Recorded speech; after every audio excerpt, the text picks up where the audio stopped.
Under the ஷேடோங்கிற அட்டகாசமான art house ஹாரரை கொடுத்த பாபா கன்வாரியோட அடுத்த படம் தான் ஆலரோட்.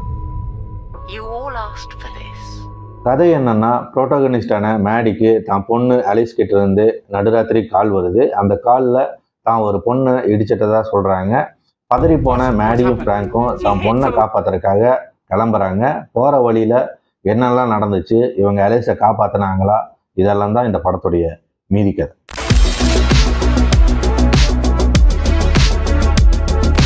எடுத்த உடனே ஒரு ஷூவை ரோட்டில் காட்டுறாரு. கட் பண்ணால் ஒரு வீட்டுக்குள்ளே ஒரு டைனிங் டேபிள், அதில் 3 பிளேட்டு, அந்த பிளேட்டில் ஒரு பிளேட் வந்து எம்டி பிளேட்டு, மீதி 2 பிளேட்லேயும் கொஞ்சம் கொஞ்சம் சாப்பாடு. இந்த மாதிரி தான் காட்டுறாரு. அதாவது ஆடியன்ஸை வந்து முன்னாடியே கெஸ் பண்ண வைக்கிறாரு என்ன நடந்திருக்குங்க.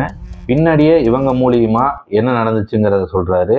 அந்த வீட்டுக்குள்ளே என்ன நடந்துச்சுன்னு யாரையுமே காட்டாமல் இந்த மாதிரி கிளவராக ஒவ்வொரு ஷாட்ஸை வச்சு ஸ்ட்ரெயிட்டாக கதைக்குள்ளே போயிட்டாரு.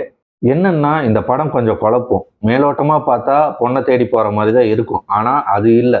இதுக்கு தான் முன்னாடி சில ஷார்ட்ஸ் எல்லாம் வச்சுருப்பாங்க. அதுலேயும் குறிப்பாக அந்த மேடியோட ஐடியா காட்டும்போது. இந்த படம் வந்து ஒரு சைக்கலாஜிக்கல் த்ரில்லர் தான். அதில் ஃப்ளோக்லோரை வந்து பிளெண்ட் பண்ணியிருப்பாங்க.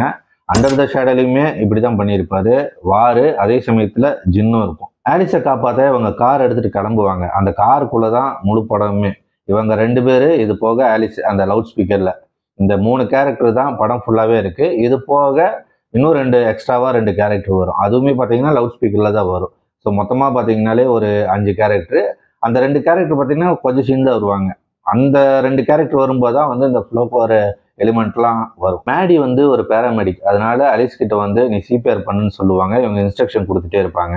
அப்போ ஒரு எலும்பு உடையிற மாதிரி ஒரு சவுண்டு வரும். அது அள்ளு விட்டுரும். அந்த மிஸ்ட்ரி லேடி வந்து கரெக்டான கதையை சொல்லுன்னு கேட்கும். அதெல்லாம் தான் க்ளூவே. ஃப்ராங்க் வந்துட்டு நான் வந்து பழி ஏற்றுக்கிறேன் அப்படிங்கிற மாதிரி சொல்லுவார்.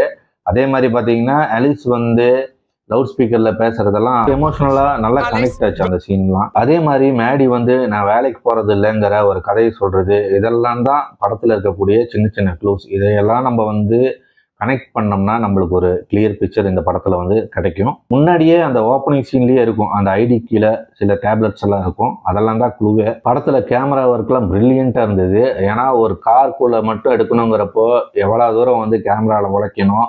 அதே மாதிரி வெறும் கார்க்குள்ளேன்னா கார் மட்டுமே கிடையாது, முன்னாடி ரோடெல்லாம் வந்துட்டு காட்டுவாங்க. ஸோ இந்த மாதிரி வந்துட்டு நிறைய எலிமெண்ட்ஸ் வந்து படத்தில் வந்து யூஸ் பண்ணியிருக்காங்க. அதுலேயும் பார்த்தீங்கன்னா அந்த மேப்போடைய அந்த ரிஃப்ளெக்ட் எல்லாம் வந்துட்டு மூஞ்சில தெரிகிற மாதிரிலாம் பண்ணியிருப்பாங்க. அதெல்லாம் ரொம்ப ப்ரில்லியண்டாக இருந்துச்சு. அதெல்லாம் இன்னும் டென்ஷனை வந்து பில்ட் பண்ணிகிட்டே இருக்குது. ரொம்ப இன்டென்ஸாக போகுது படமே. அதே மாதிரி பேக்ரவுண்ட் ஸ்கோர் பயங்கரமாக பண்ணியிருக்கானுங்க. அதே மாதிரியே அந்த மிஸ்ட்ரி லேடி வந்து பாகன்ஸை பற்றி சொல்லி அங்கே ஒரு ஃப்ளோக்லோரை சொல்கிறதெல்லாம் அட்டகாசமாக இருக்கும். அது வந்து அது ஒரு லேயர். அதாவது வந்து படத்தில் நிறைய லேயர்ஸ் இருக்குது. நம்ம எல்லாத்தையும் கனெக்ட் பண்ணும்போது, ஏன்னா இந்த படம் வந்து நிறைய கொஸ்டின்ஸை வந்து நம்மளுக்குள்ள கேட்கும். ஏன்னா எது ரியலு எது ரியல் இல்லைங்கிற மாதிரி தான் நம்மளுக்கு தோணிக்கிட்டே இருக்கும். ஏன்னா பார்க்கறது இதுதான் உண்மையோ, ஒருவேளை அந்த கதையோ இந்த கதையோங்கிற மாதிரி தான் இந்த படத்தில் நிறையா க்ளூஸை வச்சிருக்காரு. அதை வந்துட்டு நம்ம எல்லாம் பார்த்தோம்னா ஓரளவுக்கு கிளியர் பிக்சர் கிடைக்கும். அதே மாதிரி நீங்கள் படத்துடைய எண்ட் கிரெடிட்ஸ் வரைக்கும் பார்த்தீங்கன்னா உங்களுக்கு ஒரு கிளியர் பிக்சர் கிடைக்க வாய்ப்பு இருக்குது. ஏன்னா அந்த எண்டில் பார்த்தீங்கன்னா அப்படியே சிட்டிக்குள்ளே இருந்து அப்படியே ஃபாரஸ்ட்குள்ளே போகும். அந்த மாதிரி தான் வந்து அந்த படமே முடியும். நீங்கள் அதை பார்க்கும்போது உங்களுக்கு ஒரு கிளியர் பிக்சர் கிடைக்கலாம். அதாவது வந்து அப்படியும் ஒன்று இருக்குது.